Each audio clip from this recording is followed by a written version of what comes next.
कैसे हैं जी सब दोस्त, ठीक ठाक हैं। एक दफ़ा फिर से आपको वेलकम करते हैं अपने चैनल में। और मुझे उम्मीद है कि आप सब खैरियत से होंगे और आप गार्डनिंग भी बहुत अच्छी चल रही होगी। मैं बेसिकली पहले तो चला रहा था गार्डनिंग एंड क्राफ्ट के नाम से ये channel. Then I have switched to bonsai. मुझे बोनसाई बहुत फैसिनेट करते थे और मैंने इसको स्विच किया चैनल को। काफ़ी अर्सा मैंने तकरीबन 2 साल इस्तेमाल नहीं किया है।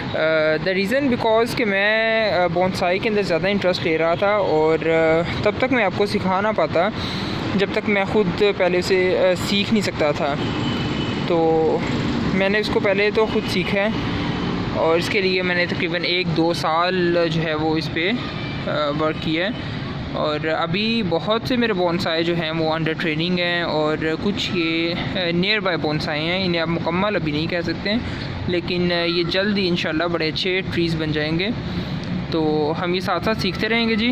अब हम इंशाल्लाह कंटिन्यूसली अपनी वीडियोस को भी लगाएंगे और आपको बोनसाई के क्या क्या मटेरियल्स क्या हैं, इनकी किस तरह हम केयर कर सकते हैं, इनकी सॉइल किस तरह बनानी है, प्लांट स्पेसिमेंस हमने किस तरह चूज़ करने हैं और क्या क्या करैक्टरिस्टिक्स होनी चाहिए एक अच्छे बोनसाई की, ये सब हम इंशाल्लाह अब डिटेल में बात करते रहेंगे। और अभी के लिए कुछ जो मैंने नियर बाय रेडी मेरे बोनसाई हैं वो आप देख सकते हैं। इंशाल्लाह फिर आपको एक और रूफटॉप के ऊपर हमने सारा सामान रखा हुआ है अपने अंडर ट्रेनिंग प्लांट्स, तो वो भी आपको जल्द विज़िट करवाएंगे। तो सबसे पहले तो ये फ्यूकन टी का बोनसाई है और इसको मैंने आप देख सकते हैं बड़ी प्यारी अम्ब्रेला की शक्ल देने की कोशिश की है और ब्रूम टाइप है। ये बेसिकली फॉर्मल अपराइट है लेकिन इसका ब्रूम बना हुआ है।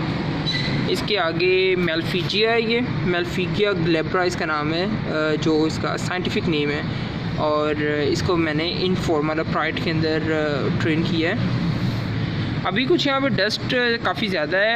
असल में घर जो है अंडर कंस्ट्रक्शन है तो काफ़ी ज़्यादा वर्क हो रहे हैं और फिर वो रेत और सब मटेरियल उठता है तो इनकी जो है वो काफ़ी ज़्यादा ऊपर डस्टी हुआ है।